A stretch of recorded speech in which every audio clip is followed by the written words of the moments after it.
A little bit of turkey, a little bit of mashed potatoes, a little bit of casserole here and there, a little stuffing, and a Dallas Cowboy victory, a Thanksgiving tradition.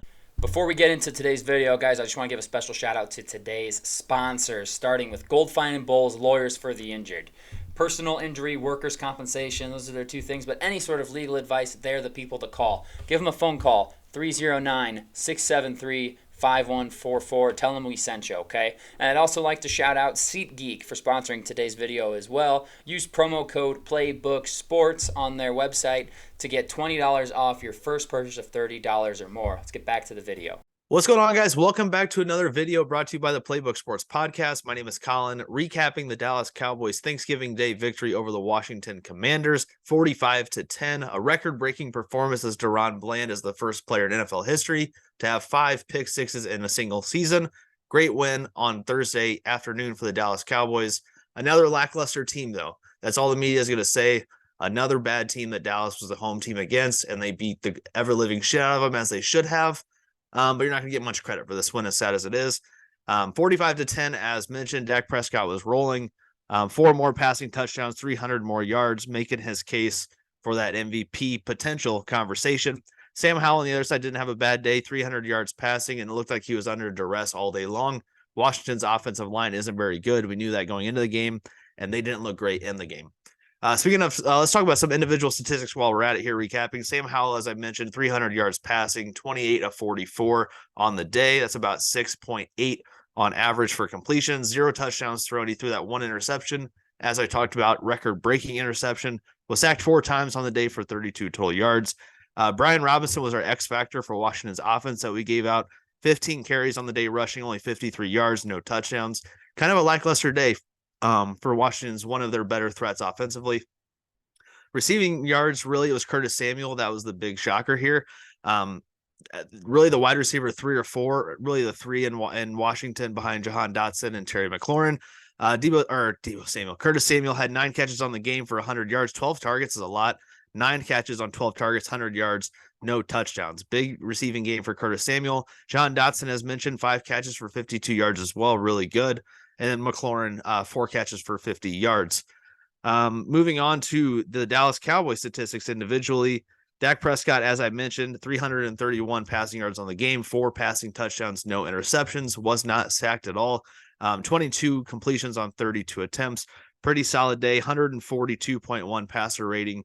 Absolutely exceptional. Tony Pollard, he was one of our keys to a Dallas Cowboy victory, was to run the damn ball. Tony Pollard, 13 carries on the day for 79 yards and a touchdown, over 6 yards rushing per attempt. I will take that every single day of the week. Great job, Tony Pollard. Another key to a Dallas Cowboy victory we gave out was key number 5, was spread the love. And Dak Prescott completed, of his 22 completions, it was to 10 different receivers, and all 10 of those receivers had at least 10 yards as well on their completion. So the love was spread across. Brandon Cooks was a big one, a nice 31-yard touchdown reception in the first half. CeeDee Lamb got a touchdown in the second half as he went over 50 yards as well in the game. And then there was really just a little bit of here, a little bit of there. Jake Ferguson was a little bit underwhelming. Wasn't a huge role in the offense on Thursday, but he had a nice catch in the first half to get Dallas off their goal line and to get them around midfield, a nice 35-yard reception. And then the big play was DaRon Bland, pick 6.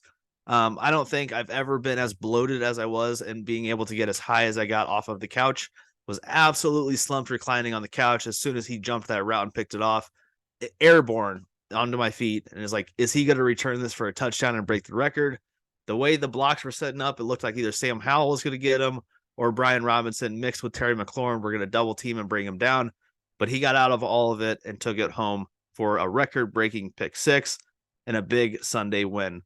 So as I mentioned, the individual statistics, Washington actually had more first downs on the game than Dallas, more time of possession as well, more total drives. Dallas just took more advantage of their drives and made Washington make the one mistake in the game, although the game was pretty much out of reach at 38-10 by the time the one mistake was made. Washington 23 first downs, Dallas 21.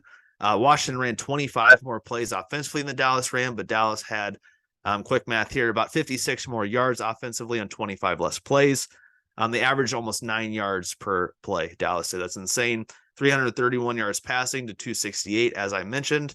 And then both teams went just a little bit over 100 yards rushing. This was the big one as well. Key number one to a Dallas Cowboy victory was convert in the red zone when you get there. And this might be the first game all year that Dallas was perfect in the red zone. They got there 3 times. They scored 3 touchdowns. So 0 complaints there. They committed 7 penalties, which is about their average per game. They're averaging about 7.5 per game. And as I mentioned, Washington had the ball for almost 37 minutes to Dallas's 23, and Dallas just took advantage of their opportunities. Washington's defense didn't have an answer for most of what Dallas was doing for most of the day. Some questions in this game as well was Ron Rivera's coaching and decision-making to go for it on a couple of those. I understand going for it on 4th and short in Dallas's territory, but why are you going for it 4th and short on your own, like 35, and then you get sacked on the play, and Dallas is starting inside your own 30 offensive possession? Not a great day for Washington, but it kind of is as we expected as Dallas Cowboy fans here, or realistic NFL fans. We all know Washington didn't have high expectations coming into this year, and they've exceeded those expectations as has Sam Howell this year. I didn't really expect much out of him in this season with Eric Bieniemy coming in as a new OC, but he has exceeded expectations, and he might have answered that he is their guy long term. As I mentioned, the only mistake in this game was that interception that was pick 6 by Deron Bland. It was the only turnover in the game. Tony Pollard did fumble earlier in the game, but CeeDee Lamb recovered it, therefore saving the Dallas Cowboy turnover differential battle and letting them win it 1-0. And that was really it. Just a great performance start to finish. Another key to victory that I gave out before the game was containing Sam Howell. He only had 2 rushes on the game for 13 yards, although he did navigate the pocket pretty well as he was under immense pressure pretty much all afternoon. But holding him just a 2 attempts for 13 yards, and one of those 2 carries being the option play that he kept at the goal line. I think Dallas did a great job containing him in the pocket and making him beat you through the air, and he did gash him at times.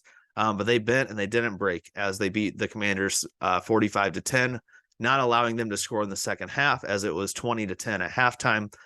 Brandon Aubrey, another great game kicking. He had that 1 bomb field goal and a bunch of extra points. However, he did miss 1 extra point, which is back-to-back weeks now. Got to lock it in. PATs are not a given. You got to go out there and hit them. But not a lot of complaints here from Dallas's defense or Dallas's offense. I thought they both played fantastic. And a lot of upside moving forward. We're going to play next week on Thursday night. It's going to be a full rest week for both teams as they host the Seattle Seahawks, who just played on Thursday night as well on Thanksgiving night against the 49ers. And honestly, didn't look great. If we're being honest, Seattle didn't. They scored 1 touchdown offensively, and it was or not even offensively. They scored 1 touchdown in the game, and it was a pick 6 off a tipped pass. So what does that mean moving forward? This Dallas defense is feisty, it's hungry, and is super quick on that turf field as they have at their home field in Jerry World in Texas. Seattle not scoring an offensive touchdown at home against the Niners, who also have a great defense. No shot at the Niners defense, but if you can't score a touchdown on your home field, how are you going to go to Dallas and score anything on their defense? So should be an interesting game. Full week for now. We will have our game preview out for that game coming up. Thank you guys for watching. Leave a comment on this video down below. Like this video, subscribe to the channel. Thank you all for watching. We will see you in the next one.